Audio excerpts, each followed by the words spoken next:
The next designated time is for the opposition member, Akshay Kumar Jha. Your designated time is 2 minutes. धन्यवाद speaker madam. हमारे मिथिला में कहावत है कि पग पग पोखर माछ मखान, मधुर मुस्की सभत मुखपान, विद्या वैभव शांति प्रतीक एहन क्षेत्र मिथिला थी। और हम चूंकि उत्तर बिहार से आते हैं जहां वाटर हार्वेस्टिंग को लेकर सबसे अच्छा उदाहरण माना जाता था। तालाबों की भरमार थी, मछली पालन हो रहा था। साहब आपकी सरकार हमारे स्टेट में चलिए, तालाब भरवा कर प्रखंड मुख्यालय बनवा देती है। और जब असम की तरफ रुख करते हैं तो वहाँ जंगलों की कटाई करवा कर चाय के बगीचे लगाए जाते हैं और बाद में पर्यावरण पर जब टेंशन होता है तो वही चाय पी के हम सरदर्द कम करते हैं। अभी मंत्री जी ने शिक्षा की बात कही थी कि हमारे स्कूल्स, कॉलेजेस और यूनिवर्सिटी में जो नई CBCS रूल आ रही है उसमें आपने इंक्लूड किया है।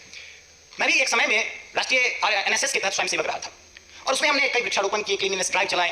लेकिन महोदय, मेरा मानना एक चीज़ है कि जब हम स्कूल तक रहते हैं तो हमारी मन मस्तिष्क में पर्यावरण के प्रति बहुत जागरूकता रहती है।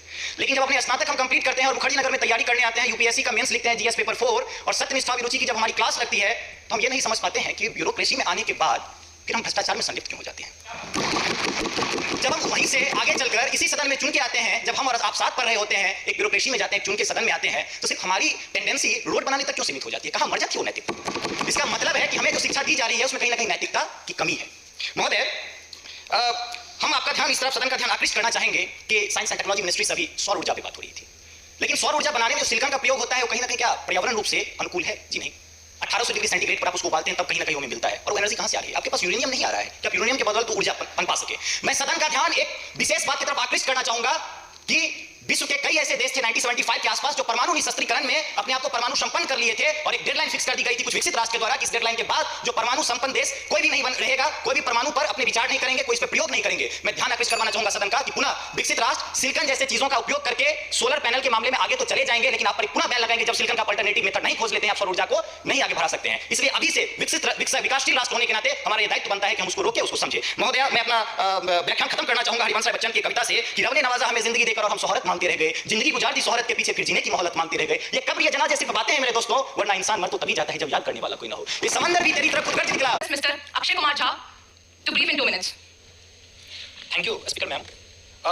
2047 के विकसित भारत की परिकल्पना करते हुए हम पश्चिमी द्वार से बाहर निकल रहे थे, तभी पूर्वी द्वार में डॉक्टर APJ अब्दुल कलाम ने कहा कि अरे मेरे विकसित भारत 2020 की परिकल्पना को तो एनालिसिस करते जाओ। माननीय महोदय, मैं कहना चाहूंगा कि 2047 में विकसित भारत बाद में बना लीजिएगा, पहले APJ अब्दुल कलाम के सपनों का 2020 का भारत कहां गया उसको तो एक बार एनालिसिस कर लीजिए। और मैं मानता हूं कि उसके एनालिसिस के पश्चात जो आपके पास रिजल्ट आएगा, जो परिणाम आएगा, वो 2047 के विकसित भारत की परिकल्पना को पूर्ण करने में कहीं ना कहीं बेहतर साबित होगा। मैं उस क्षेत्र से आता हूं जो बिहार को 2 भाग में बांटती है, एक नॉर्थ बिहार, एक साउथ बिहार। हमारा मिथिला का रीजन 6 महीने बाढ़ के पानी से ग्रसित रहता है। जब मैं राज्य सरकार से पूछता हूं तो कहते हैं कि विदेश का मामला है भैया, नेपाल पानी छोड़ देता है, मैं क्या करूं, उधर से चना डैम बना देता है। अब तो राज्य में भी सरकार आपकी है, केंद्र में भी आपकी है, तो प्रभु कृपया कुछ तो मदद कीजिए।